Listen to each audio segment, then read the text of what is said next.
ಹಾವೇರಿ ಜಿಲ್ಲೆಯ ರಾಣೆಬೆನ್ನೂರು ತಾಲೂಕಿನ ಚಳ್ಳಗೇರಿ toll gate ಬಳಿ ಬೆಚ್ಚಿ ಬೀಳಿಸುವ ಭೀಕರ ರಸ್ತೆ ಅಪಘಾತ ಸಂಭವಿಸಿದೆ.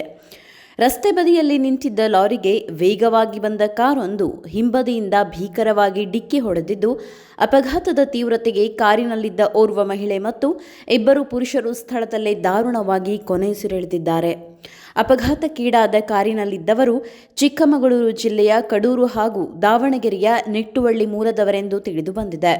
ಘಟನೆಯಲ್ಲಿ ಕಾರಿನಲ್ಲಿದ್ದ ಮತ್ತು ಮೂವರಿಗೆ ತೀವ್ರ ಸ್ವರೂಪದ ಗಂಭೀರ ಗಾಯಗಳಾಗಿದ್ದು, ಅಪಘಾತ ಸಂಭವಿಸುತ್ತಿದ್ದಂತೆಯೇ ಸ್ಥಳೀಯರು ಹಾಗೂ ಪೊಲೀಸರು ಗಾಯಾಳುಗಳನ್ನು ತಕ್ಷಣವೇ ರಾಣೆಬೆನ್ನೂರು ತಾಲೂಕು ಆಸ್ಪತ್ರೆಗೆ ದಾಖಲಿಸಿ ತುರ್ತು ಚಿಕಿತ್ಸೆ ಕೊಡಿಸುತ್ತಿದ್ದಾರೆ. ವಿಷಯ ತಿಳಿಯುತ್ತಿದ್ದಂತೆಯೇ ಹಾವೇರಿ ಜಿಲ್ಲಾ ಪೊಲೀಸ್ ವರಿಷ್ಠಾಧಿಕಾರಿ ಸ್ಥಳಕ್ಕೆ ಭೇಟಿ ನೀಡಿ ಪರಿಶೀಲನೆ ನಡೆಸಿದ್ದಾರೆ.